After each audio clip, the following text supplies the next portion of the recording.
this is an iHeart podcast. Guaranteed human. It's an Olympics you'll never forget. Prime time in Milan. The moments. Chloe Kim with the gold medal flex. The stars. Ilya Malinin. Out of this world. The spectacle from beautiful northern Italy with very special guests every night of the Olympics. Experience the world's biggest show. Prime time in Milan. Tonight, 8/7 Central on NBC and Peacock.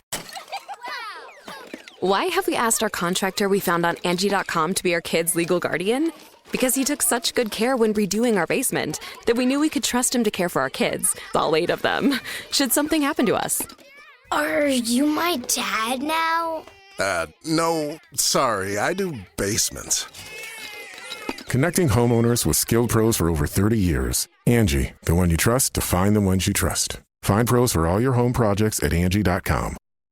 The big game commercials are basically must-see TV. This year, Elf Cosmetics went all out with an absurdly funny telenovela called Melissa. It stars Melissa McCarthy, Nicholas Gonzalez, Itati Cantoral, and Elf Glow Reviver Lip Oil. The Elf Glow Reviver Lip Oil is an ultra-glossy tinted lip oil that nourishes, hydrates, and enhances your lips' natural color. Watch the full episode of their new Elf novela on soyunbaño.com.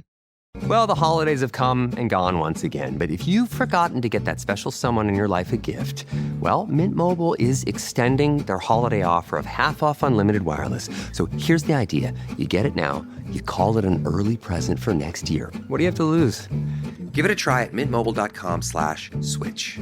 Limited time, 50% off regular price for new customers. Upfront payment required. $45 for 3 months, $90 for 6 months, or $180 for 12-month plan. Taxes and fees extra. Speeds may slow after 50 gigabytes per month when network is busy. See terms.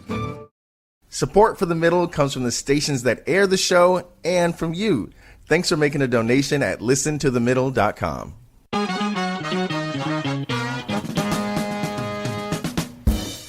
Welcome to The Middle. I'm Jeremy Hobson along with our house DJ Tolliver. And Tolliver, no matter where you live or where you go in this country, you've probably had some exposure to President Trump's deportation efforts. Yeah, a lot of my friends have been protesting for weeks, months in LA and Chicago. And like a lot of the spots I used to go are ghost towns now. So it's a lot to take in.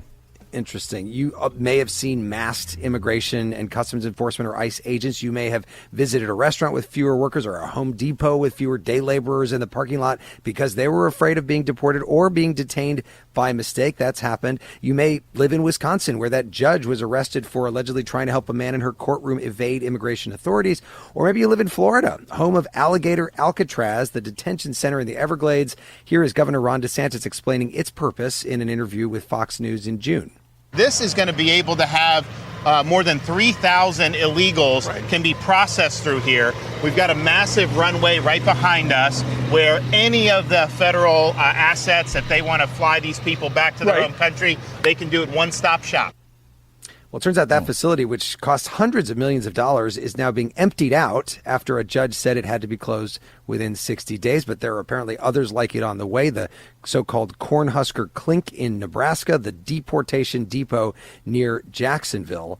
No matter your personal connection to the more aggressive immigration tactics of the Trump administration, you probably have some thoughts about them. Our listeners always do. Are they needed in this moment or are they a step too far? That is our question this hour. We're taking your calls at 844-4MIDDLE. That's 844-464-3353. But first, last week on the show, we talked about America's loneliness epidemic and what can be done to solve it. Here are some of the comments we got on our voicemail. Hi, this is Ellie. I am from Shoreview, Minnesota. And I think loneliness in general is very common for the younger generations, especially with social media and the lack of accessibility to outdoor places that don't include athletics and things like that. Hi, my name is Alicia Beans from Huntington Beach, California. I think that after the COVID-19 pandemic, a lot of in-person third spaces just don't exist anymore. Because of the internet and everyone going online, it seems really hard just to have the day-to-day chance interactions with people. Hi, this is Zach calling from Colorado Springs. One of the things that I think is contributing to the loneliness epidemic is how much energy we all are putting into the political climate every day. And so I think one of the ways that civic leaders could address the loneliness epidemic is by trying to cool the temperature a little bit. Well, thanks to everyone who called in, and you can subscribe to our podcast, The Middle, wherever you get your podcast to hear that entire episode. So now to our question this hour. What do you think of ICE's tactics? Tolliver, how can people reach us? Yeah, you can call us at 8444-MIDDLE. That's 844-464-3353. Or you can write us at listentothemiddle.com. You can also comment on our live stream on YouTube. I'll say it again, listentothemiddle.com. We already have emails coming in. Hit me with some more. I'll get you on air. And I was telling somebody earlier what the topic of the show was. I want to make sure I pronounce this properly. I'm not asking you about ISIS tactics, like ISIS. It's ICE, I-C-E, apostrophe S tactics. We're talking about immigration. Joining us this hour, Doug Nicholls, Republican mayor of Yuma, Arizona, which is right on the Mexican border. Mayor Nicholls, great to have you back on The Middle. Thanks for having me back. Such a great time the first time. I appreciate the second time. We are grateful to have you. And Mary Sanchez, also back with us, Kansas City-based journalist and columnist with the Tribune Content Agency. Mary, great to have you back as well. Great, thank you. All right, so before we get to the phones, Mayor Nicholls, as a Republican who was supportive of tougher immigration policy, what do you think of the tactics being used by ICE that we just talked about under President Trump? Well, I think it's an interesting discussion point, because here in Yuma, where you would expect those tactics to be in full use, they're not. We don't see any of these massive ICE raids. We don't have any of those setups with the courts or anything like that. So I'm having a hard time putting my arms around some of it. I think some of it's probably a little bit overblown by coverage. I think some of it is for shock and awe to like have the new sheriff in town making sure that people know what the approach is and the fact that we're pushing back on immigration. So I think it's a mix of tactics besides what's happening on the streets, but what's really the intention behind the two or three different approaches to reporting on it and what their effects really are. Do you think that you're not seeing it there because you're in the same party as the president, although the governor of Arizona is a Democrat? And our two senators are Democrats. Right. No, I think it's more because I think those are the exceptions, not the rules, as far as how the immigration arrests are happening. I'm not saying they're not happening that way. I'm just saying that I think that's not the standing operating procedure for ICE. I think it's in the extremely large cities. You have extremely large protests. You have extremely large groups of individuals that all fall into the category that are subject to the arrest orders. So I think that's it. But I mean, every country, every community in the United States isn't experiencing the ICE arrests the same thing. Mary, what are you seeing in Kansas City? How is this playing out there? We're seeing everything that you described, but not at the massive scale that you might in Los Angeles. What a lot of people within the civil rights community really believes that that's almost like a test place, largely by demographics, but that some of those same tactics, I mean, we have seen here. We have an immigration court, and up until probably about a month and a half ago, there were some cases where an immigrant would show up ready to have their case heard, totally legal. They were doing what they were asked to do, and the case was dismissed, and then they were immediately taken into custody. We're a regional area for the federal government, so we have ICE offices here, FBI, U.S. Marshals, all the letter agencies, but they've had court monitor watchers, people who are trained to just be there as a witness, and that seems to have stopped that within our court here in Kansas City. But we've had everything else, too. We've had masked agents, a lot of different sightings of different people in different areas. We have had some smaller raids where, like, some restaurants were hit, owned by the same owner, and both of the locations were raided, for lack of a better term, and workers were taken out in the early morning. Mayor Nicholls, as we listened to Mary Sanchez describe what's happening there, and we've heard anecdotal accounts from all around the country, it's quite clear that the crackdown is going far beyond people who are violent criminals and gang members. A lot of other people who may have been in this country for years are being snatched up. How do you feel about that, given that the president did run on a promise of getting rid of the violent criminals and the gang members, at least first?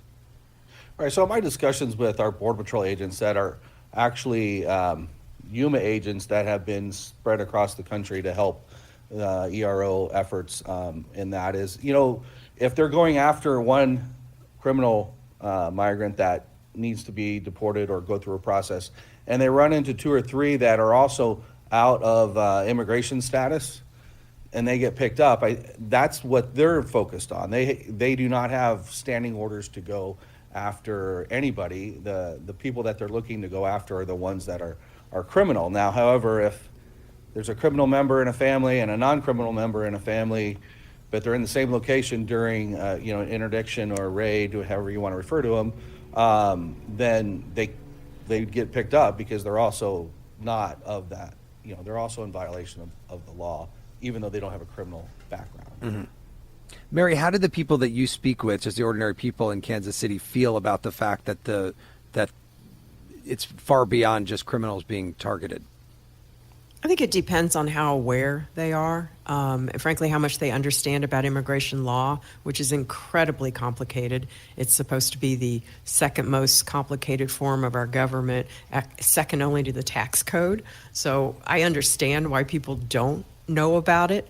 That's why I've been doing a lot of explanatory writing on, different cases. I think as people hear more and more, they're a little bit mortified, partly because they don't understand. They're like, how is it that someone could go to work in the morning and literally see their place being raided? We had one restaurant here where they left food cooking on the stove when they hauled people out of there, and just put it was on a legal pad, closed, taped to the door. And there was one worker who was showing up for work and saw that and didn't know what had happened. She hadn't heard yet. I think there's just a lot of fear and lack of understanding. It kind of depends on who you are, though. I mean, one of the things I'm really worried about, a lot of false narratives about Latinos. I mean, 8 out of 10 of us are U.S. citizens, first of all. Some U.S. citizens have been picked up, though, in some of those kind of let's just scoop a wide net. So yeah. It causes people to fear and question, and I think somewhat get a grasp of that they don't fully understand what's going on. Do you see that fear at all among your constituents in Yuma, Doug Nicholls? We're 60 to 70% Hispanic in our community, and we don't really have that. Actually, during the previous 4 years, the previous administration, when the swarms of people were coming through our community, there was more of an outrage about that than this. We have, I guess you want to call them raids, but they're I-9 checks. We're making sure that people that are employed and the employer's done the right check to make sure that they can work. And those are resulting in like 1 or 2 people at a time. So that doesn't really resonate a whole lot of fear throughout our communities. So I'm not getting that from the community as a whole. There are some people, and we do have some minor protests that express those fears. Okay. Tolliver, one of the faces of the Trump administration's crackdown has been Tom Homan, who was actually appointed to a senior position at ICE by President Obama in 2013 and has served as President Trump's border czar in the second term. Yeah, and he's defended the deportation policies. Here he is in an interview with CBS's Lilia Luciano. I think we're doing the right thing. This country's safer because of what we're doing. We're keeping our promise to American people. Would you say that the strategy of arresting the worst of the worst has shifted? No. When we go out and do these operations, there's several going on right now across the country. We're targeting public safety threats and national security threats. Now, I'll caveat that. No one's off the table. Priorities. No, if you're in the country illegally, you're on the table.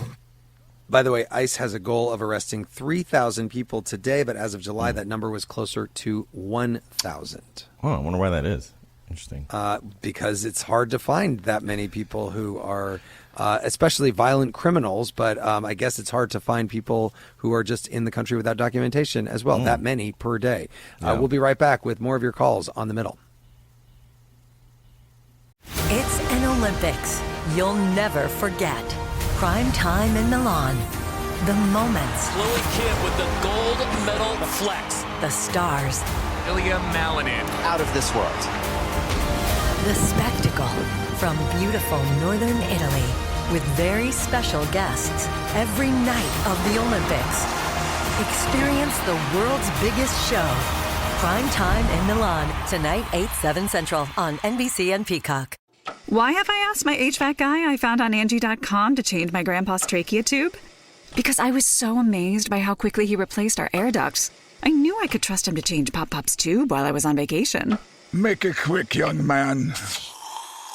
Aw, see? Pop-Pop trusts you. I think we should call a doctor. Connecting homeowners with skilled pros for over 30 years. Angie, the one you trust to find the ones you trust. Find pros for all your home projects at Angie.com. How do you make chicken nuggets like 7,000% better? Short answer, you let Taco Bell make them. Long answer, start with all white meat chicken nuggets, bread them in crunchy tortilla chips, and serve them with Hidden Valley Diablo Ranch. Yep, that's Hidden Valley Ranch mixed with Taco Bell Diablo sauce. It's exactly what it sounds like, and somehow even better. Simple math, spicy results. Crispy chicken nuggets from Taco Bell. A brand new classic. At participating U.S. Taco Bell locations for a limited time only, while supplies last. Ever wonder why so many people regain weight after stopping a GLP-1? Up to 40% of the weight lost can come from lean muscle. This weakens the body, slows metabolism, and makes it easier to put the pounds back on, creating a cycle of dependency. Prolon's 5-day fasting-mimicking diet offers a drug-free way to maintain results and support long-term metabolic health. In just 5 days, it activates fasting pathways to burn fat, protect muscle, and rejuvenate cells, all while letting you enjoy real food. Get 15% off plus a $40 bonus gift when you subscribe at prolonlife.com/iHeart. That's prolonlife.com/iHeart. This is The Middle. I'm Jeremy Hobson. If you're just tuning in, The Middle is a national call-in show. We're focused on elevating voices from the middle, geographically, politically, and philosophically. Or maybe you just want to meet in the middle. This hour, we're asking what you think about the tactics of Immigration and Customs Enforcement, also known as ICE, under President Trump. Tolliver, the number again, please. It's 8444-MIDDLE. That's 844-464-3353. You can also write to us at listentothemiddle.com or on social media. I'm checking. And I'm joined by Yuma, Arizona Mayor Doug Nicholls and Mary Sanchez, a columnist for the Tribune Content Agency. And the phone lines are lighting up. So let's go to Janine, who is in Minneapolis. Janine, go ahead with your thoughts about the immigration tactics of the Trump administration.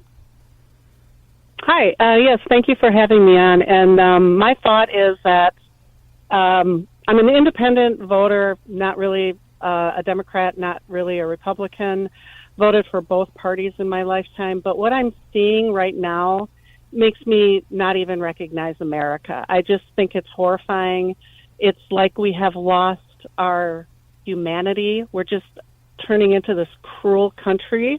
And the thing that really bothers me is, you know, when Trump was running, it was about getting the illegal people out. Okay, nobody's against making sure that people come to the country legally, but it's been lost. Now it's rounding up people. Now we have minimum numbers of people that need to get rounded up. They are sent to horrible places like Alligator, Alcatraz. They're sent to countries that they have no reason to be sent to terrible facilities in those countries. Mm-hmm. And it's just horrifying to me. I don't recognize America. It makes me very sad, and I don't know what has happened to us. I don't know where our humanity and our empathy has gone. Well, and Janine, let me just ask, are you seeing this personally? Have you seen any of this directly, or are you seeing it in the news?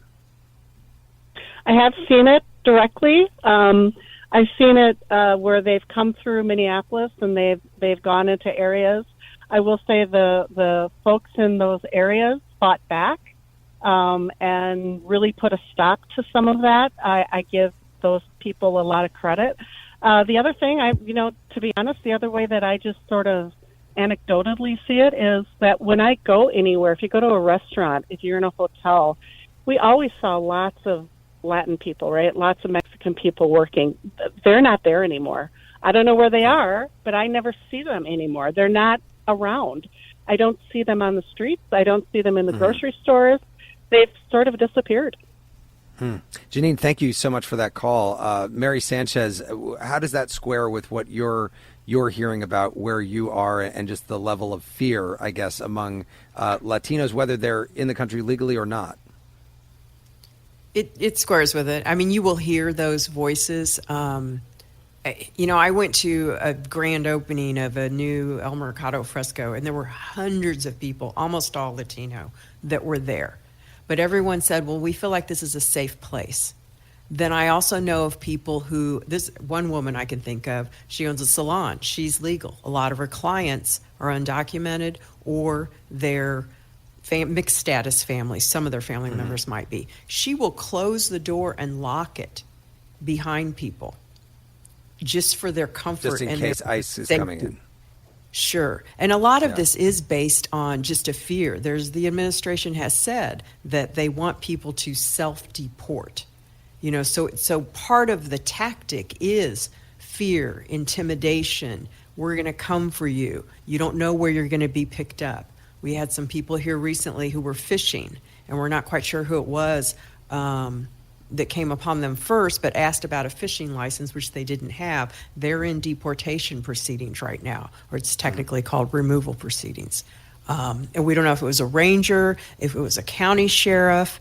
Right. Other people have been driving. You roll through a stop sign, and that's how you're apprehended. Those are not the violent criminals. By the government's own data, some of the most recent that's been crunched, it's about 7% of the people who have been arrested for removal, only about 7% actually had a violent conviction, which I think most people would be okay with if it's truly a violent and they've served their time, for the victims so that they feel like they had justice.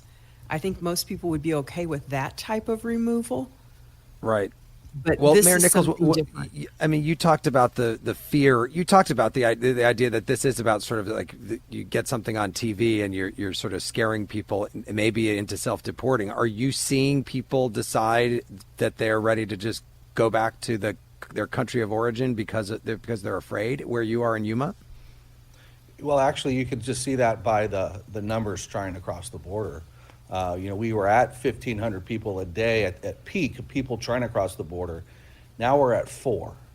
Yeah, I think the it's message down to almost is nothing, right? Clear, right? And so it gives a sense of security to the border. Now I know my last name is not Hispanic, but my wife's previous last name, or her maiden name is.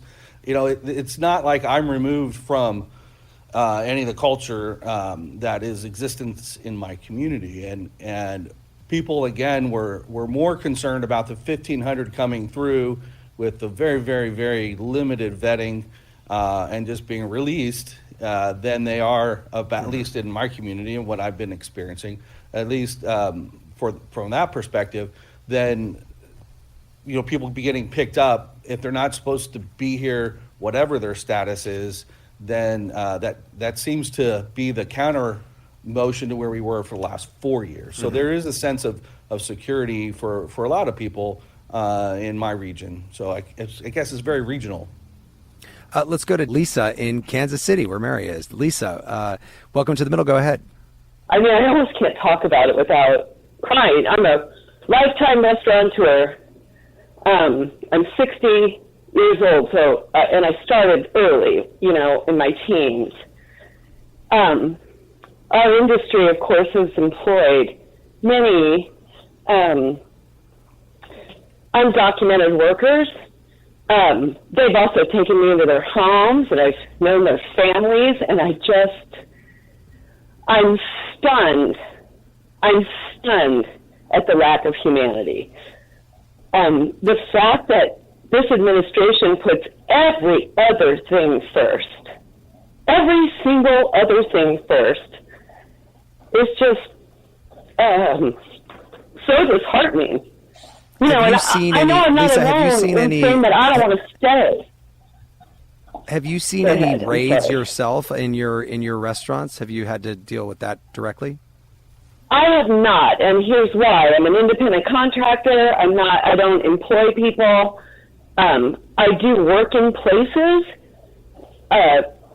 where people are employed, and I don't know who is or who isn't.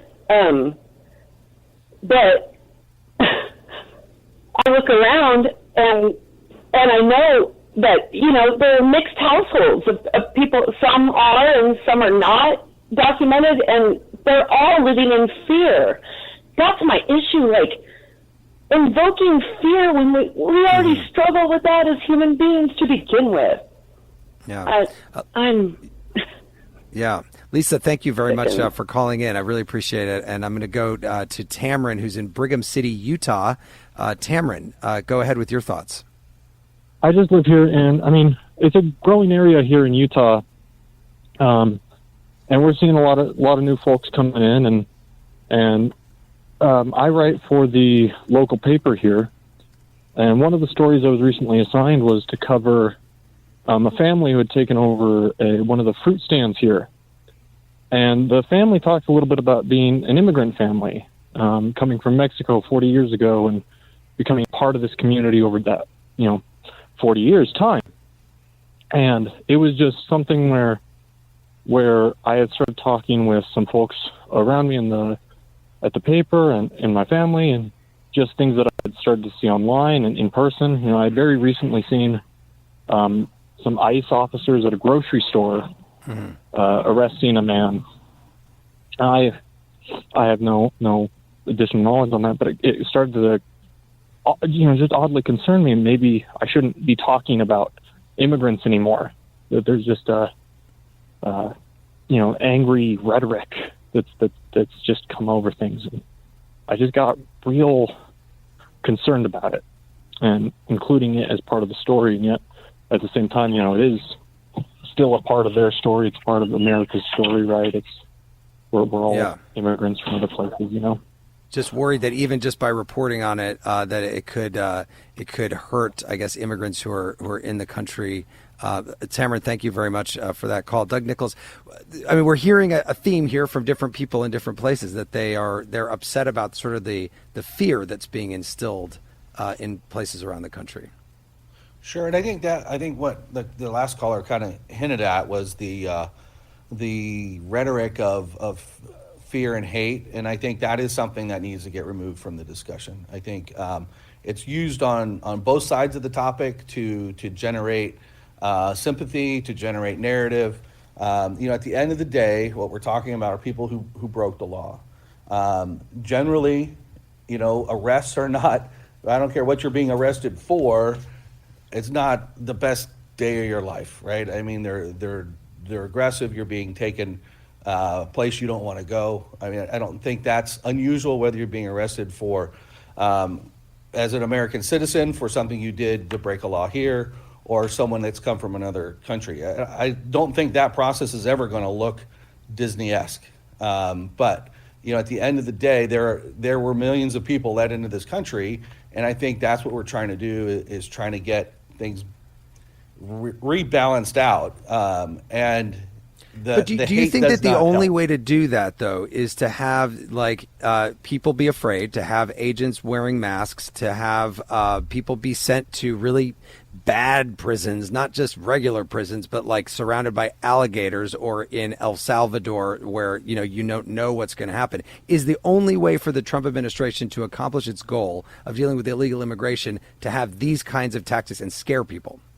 So, I'm not inside operations. I don't know what their other chances are of doing different methods, but I do know for the last 4 years, they had 2 tents set up here in Yuma for 800 people apiece to weather through the summer, through the whole process of coming into the country. And that's if they didn't die in the desert. We had 50 people a year die in the desert trying to get through here. Numerous stories of rape and just horrific things that people are telling coming across the border. So, what we're talking about is a bad situation from beginning to end.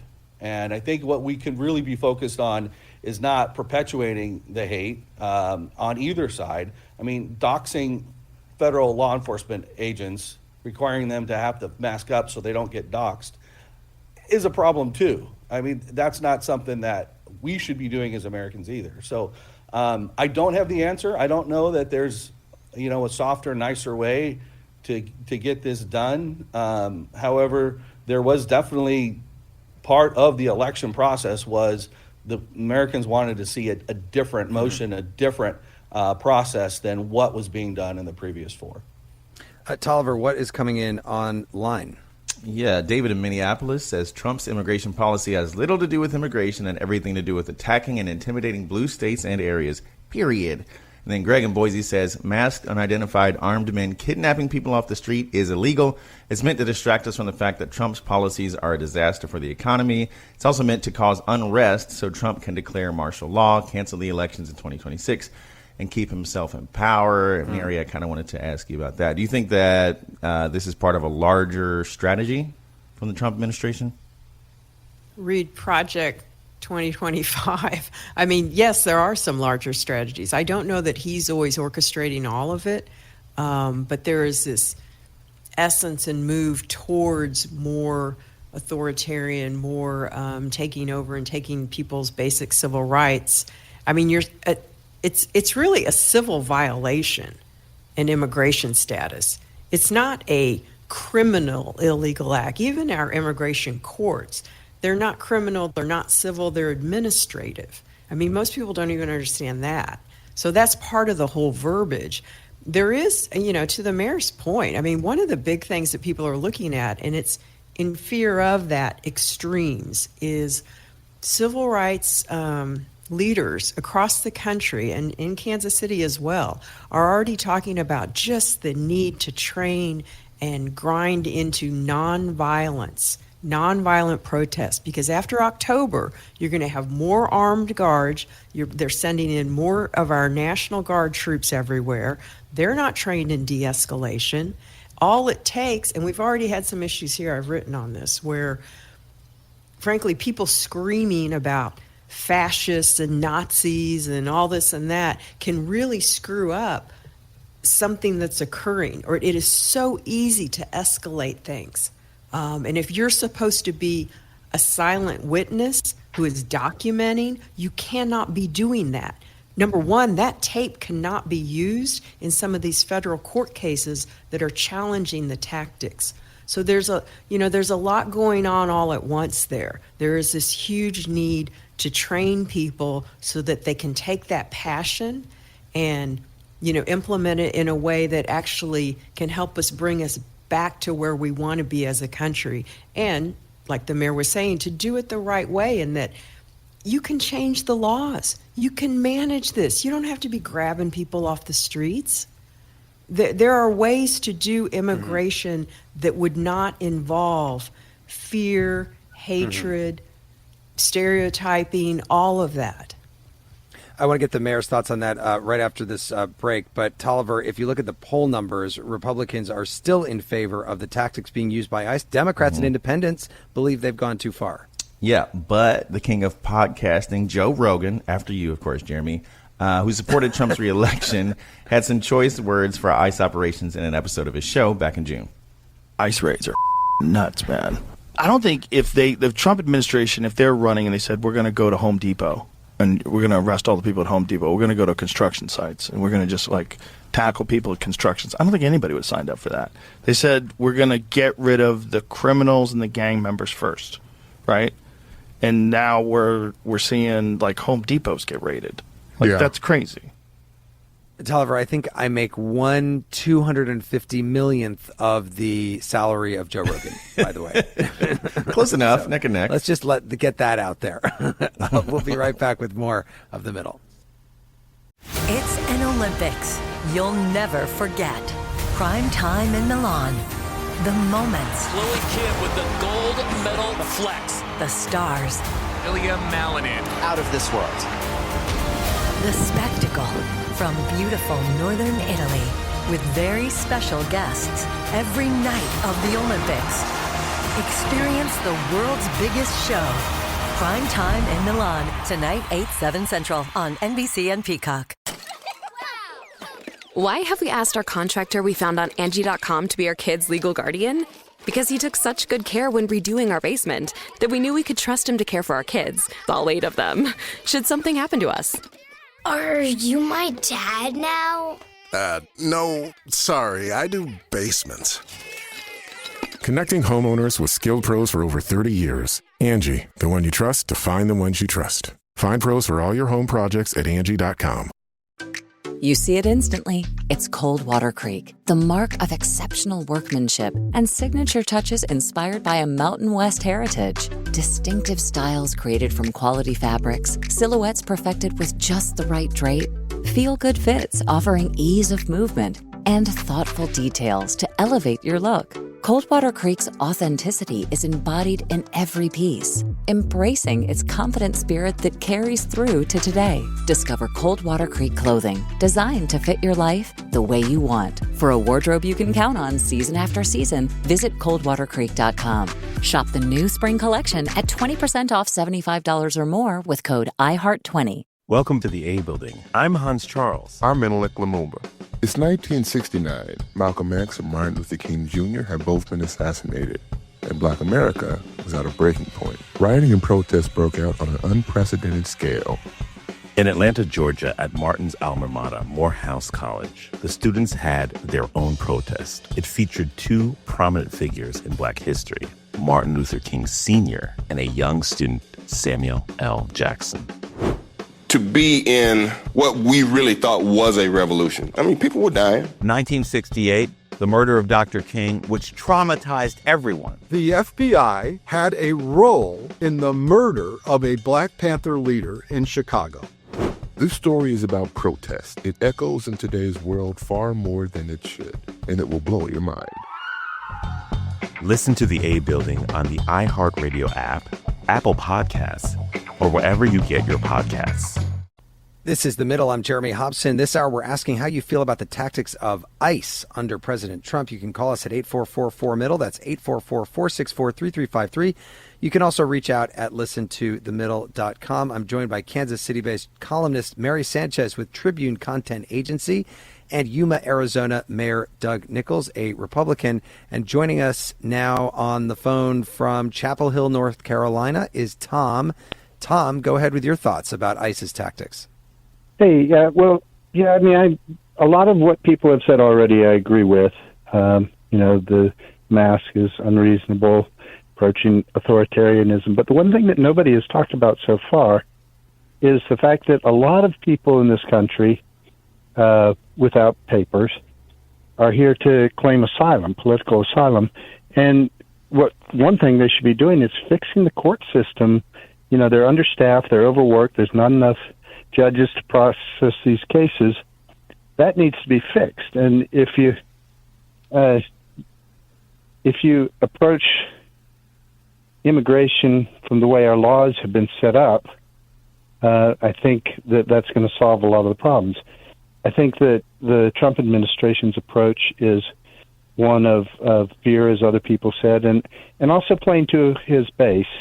He promised to deport, I don't remember how many millions it was of people, but I don't think people understand what impact that would really have on the economy if they did deport 15 million people or whatever it was.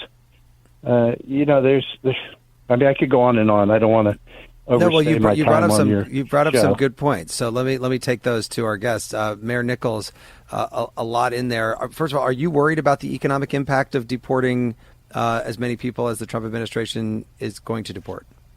Well, so locally, no. As I mentioned, when they do an I-9 engagement, however you want to refer to that opportunity, where they're only walking away with 1 or 2 people at a time. The ag community here, we produce 90% of the leafy greens that United States and Canada consumes every winter. So if you're eating a salad during the summer, it's come from Yuma.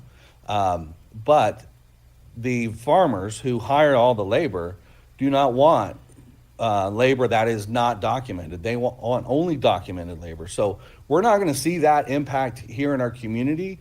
Are we going to see it in New York or in LA? I can't speak to that. But here locally, those are things that we've looked into. I've talked to our major employers. They're not anticipating any lack of workforce that's going to affect how we produce our economy here in Yuma. Let's go to Nova, who is in New London, Connecticut. Nova, go ahead with your thoughts. I'm younger compared to most of the people responding to this. I'm only 20. And honestly, I am scared. You wouldn't think in backwater Connecticut there would be a fear for this, but there is. The most I'd heard about immigration before it became such a large political standpoint was a raid that happened 8 years prior. And people talked about it as if it was a marvel or something that definitely didn't happen often. And the way I interpreted it as well was like not something to be scared of, but I am scared, and I feel deceived by the Trump administration. If anything, what they're promising is not what they're doing. Especially hearing all the news stories about citizens being deported as well, children, babies, not just criminals. Have you seen with your own eyes any of the things we're talking about, or is it mostly what you're seeing and reading in the news? Mostly what I'm seeing and reading in the news, but also local news. I have heard of ICE raids and people getting pulled over for flags, even bumper stickers on flags as bumper stickers. I've seen stories of local people, Hartford, New London, people fighting back. There's a huge movement here for know your rights pamphlets and don't open the doors. Nova, thank you for calling, and also love to have a 20-year-old. We have one in every show, at least. I appreciate your call. By the way, next week we're going to be talking about the challenges of Generation Z, so tune in for that one as well. But thank you for that, Mary Sanchez. We're hearing from people around the country who are really feeling that fear. I don't want to just ask the same question over and over again, but this seems like this is the theme. Do you think that this is going to play out among voters as we get into the midterm elections next year? If redistricting early doesn't change some of that in some areas, that's a whole other show you can do. I do think it will, and partly because people, they sense that. They know that there's something intrinsically unfair about a lot of these tactics. Even if they don't understand or somehow have dismissed that even someone with an undocumented status has legal rights.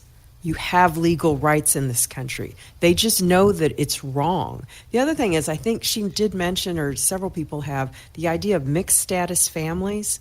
And I think people that's one part of immigration that they grasp.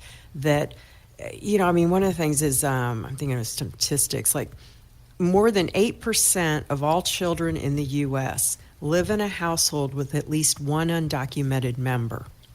Now, they're starting to work on some of these studies now about what would be the impact if you removed X percentage of the undocumented population, which right now we think is about 14 million people, which is high. It's a higher percentage per capita than it's been in decades. So, people are reacting to something that's very real, and I think you need to honor that. That's a truth, but it's what you do and how you manage it.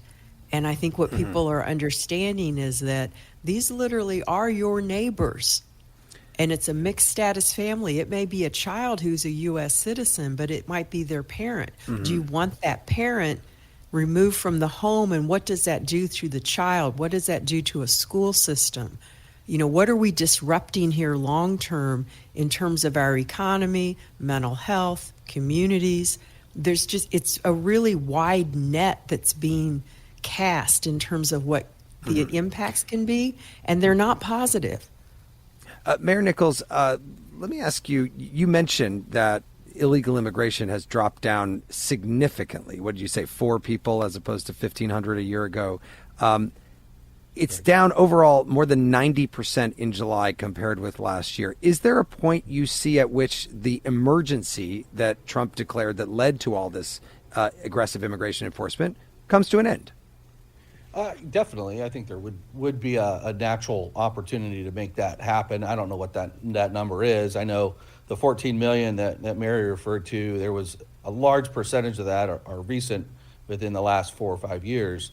And so I think that's probably the target area, is to try to, reset that, because when those people showed up in our communities, that disrupted our schools, that disrupted a lot of things too. So, I mean, there's disruption in the whole process. But I'd like to just kind of tag on to what Mary talked about, and that is elections. In Arizona, we redistricted right after the census. We do it a lot earlier than most. And so that landscape's not going to change for us. But if the effort and the energies put forward by the community members need to be focused towards that, because everything that has happened since the 80s and 90s in immigration falls under the law, the same immigration law. It's the policy that changes from administration to administration. So when Obama declared, we're going to make sure that the Dreamers have an opportunity to get things right, well, that was quite a while ago, right? How many of them have? So if they end up in a situation now, well, it's not like it was just yesterday that was mentioned that, we've got a situation, let's put a pause button on deportations, but it wasn't a forever pause. It was something to get fixed. So, I mean, I think there is a lot of complexity when you start talking immigration, and to just say there's a specific number, I don't know that you could, but definitely, this would definitely have to come to an end at some point. Yeah. Jennifer is calling from Pomona Park, Florida. Hi, Jennifer. Welcome to The Middle. Go ahead. Hi. Yeah, I'm really, really upset and experiencing something quite different from you gentlemen from Arizona. My community is 65% Hispanic, and I just looked up the date of it on May 10th, or thereabouts. ICE came through, and in cooperation with the state troopers and our local law enforcement, and terrorized our schools. We have 2 schools. We have an elementary and a high school, junior, senior high school, and they were harassing parents in the drop-off line. They were buzzing both schools with helicopters and basically just terrorizing and harassing my neighbors and my friends in this community. They, for all of the money spent and the upset it caused in our community, they found 2 undocumented people. And it just is outrageous, it's expensive, and it's unnecessary. We have some real problems in this country, and we could be using that effort and money to address our genuine problems and not harassing these people that are just working and raising their families. Jennifer, thank you very much for that call. Mary Sanchez, that is an interesting point about the different problems. There's clearly a disagreement in this country about how much of a problem illegal immigration is. I think you've muted yourself. Oh, can you still hear me? Yeah, no, now you're back. Okay. Okay, great. Don't know what happened there, but I'm back. Your caller was pointing out something. I think it used to be called the Morton Memo. And you talk about changing policy. It used to be that churches, schools, and hospitals were off limits. Those weren't places that ICE and previously INS ever went to.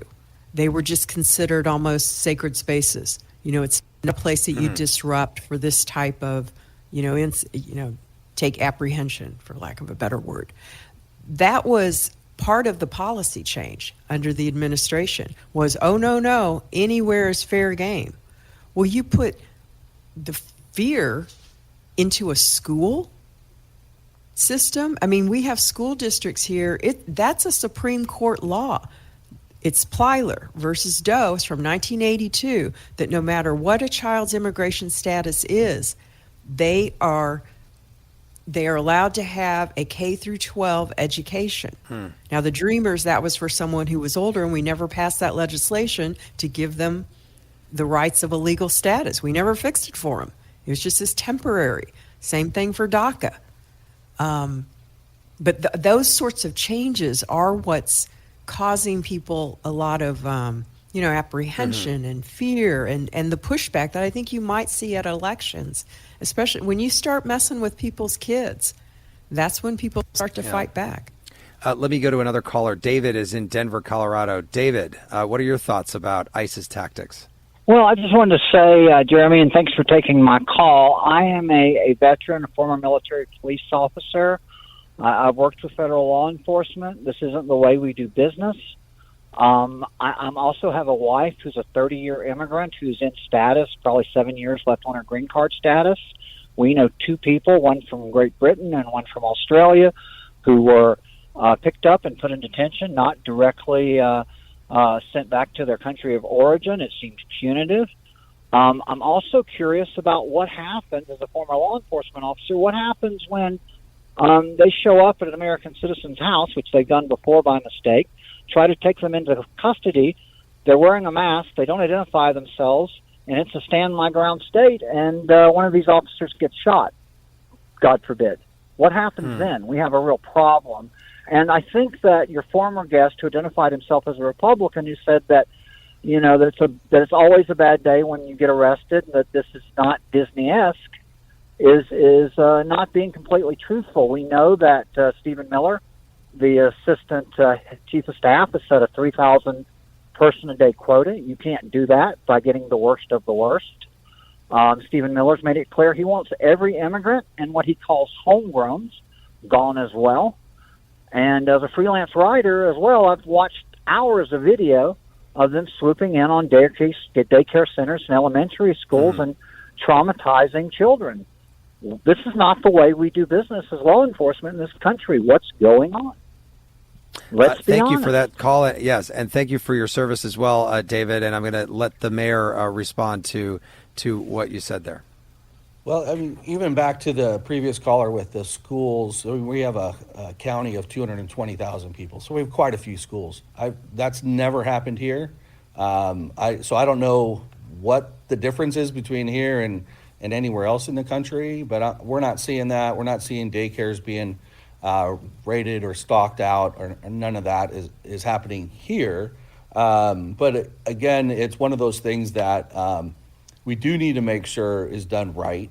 It's my understanding, and I've not witnessed any of these raids where people are masked, but they're still badged as what agency they're with. So there should still be ability for however you want to say it, reparations, to make sure those things get fixed. But so you're okay. You're okay with the masks as long as they have a badge and they can identify themselves officially. Correct. I think that's understandable given the fact that people's IDs have been then put online with their home addresses, and their families have been threatened, and their kids have been threatened, and they've been stalked. That's not what we want for our law enforcement officers either. I mean, they are Americans. They're doing a job the same. They're following directions like they did in the previous administration, where they just passed people through the border without worrying about what their backgrounds are. So, I mean, they're doing their job. So let's not make their lives at danger. Let's show up at the polls, change things the way people want them to be changed. That's where the energy, I think, is best placed, regardless of what your political position is. Mm-hmm. Let me just ask you one other question, Mayor, which is, we've heard people upset about the masked agents. Somebody brought up the National Guard in cities.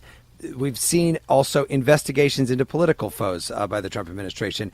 And to some of our listeners and to some people in this country, it's starting to look like authoritarianism. We've heard that before. As a Republican, do you think it does? Or when you hear people say that, you go, oh, come on, relax? Well, I think, for instance, the investigations into political foes, that's not this administration's first. I mean, other administrations have done the same thing, including the last one. So I think we need to kind of take that paranoia out of the way. But as far as the other elements, I think we need to always step back and take a look at it. I'm just trying to remember your example or what your specific National Guard in the cities and masked agents and stuff like that. Right. So National Guard generally is crowd control. They're not the ones generally kicking the door down. Usually that's the federal agents, those that are trained in actual hands-on opportunity, because they have to, they're there for crowd control. They don't have the ability to engage as far as armed. So you're not worried about authoritarianism, is what you're saying? You always have to keep it in check, and that's what elections are for. Okay. And if any administration tries to get rid of an election cycle, I think you're going to see an upheaval in this country like never before. That is the Republican mayor of Yuma, Arizona, Doug Nicholls. We've also been speaking with Mary Sanchez, a columnist with Tribune Content Agency. Thanks so much to both of you for joining us. Thank you. Thanks for having me. And don't forget to subscribe to our podcast. There's extra episodes of our One Thing Trump Did podcast every week on the Middle podcast feed. Next week, we'll be right back here talking about the issues that Generation Z faces, the challenges. So if you are one of our many Gen Z listeners, please call. As a member of Gen Z, I'm very excited. Our number is 8444-MIDDLE. That's 844-464-3353. Or you can reach out at listentothemiddle.com, where you can also sign up for our free weekly newsletter.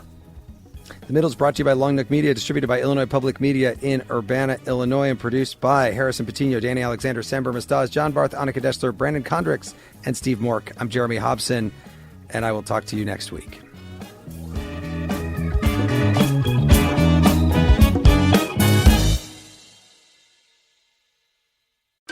You see it instantly. It's Coldwater Creek, the mark of exceptional workmanship and signature touches inspired by a Mountain West heritage. Distinctive styles created from quality fabrics, silhouettes perfected with just the right drape, feel-good fits offering ease of movement, and thoughtful details to elevate your look. Coldwater Creek's authenticity is embodied in every piece, embracing its confident spirit that carries through to today. Discover Coldwater Creek clothing, designed to fit your life the way you want. For a wardrobe you can count on season after season, visit coldwatercreek.com.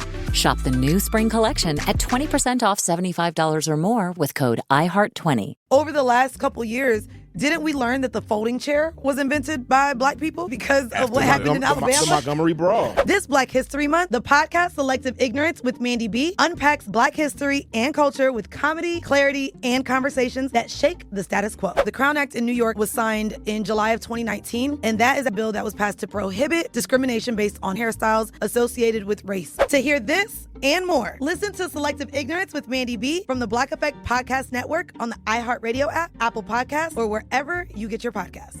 1969. Malcolm and Martin are gone. America is in crisis. And at Morehouse College, the students make their move. These students, including a young Samuel L. Jackson, locked up the members of the Board of Trustees, including Martin Luther King Sr. It's the true story of protest and rebellion in Black American history that you'll never forget. I'm Hans Charles. I'm Menelik Lumumba. Listen to The A Building on the iHeartRadio app, Apple Podcasts, or wherever you get your podcasts. This is Ryder Strong, and I have a new podcast called The Red Weather.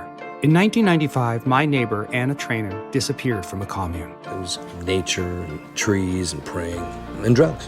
So no, I am not your guru. And back then, I lied to everybody. They have had this case for 30 years. I'm going back to my hometown to uncover the truth. Listen to The Red Weather on the iHeartRadio app, Apple Podcasts, or wherever you get your podcasts. This is an iHeart podcast. Guaranteed Human.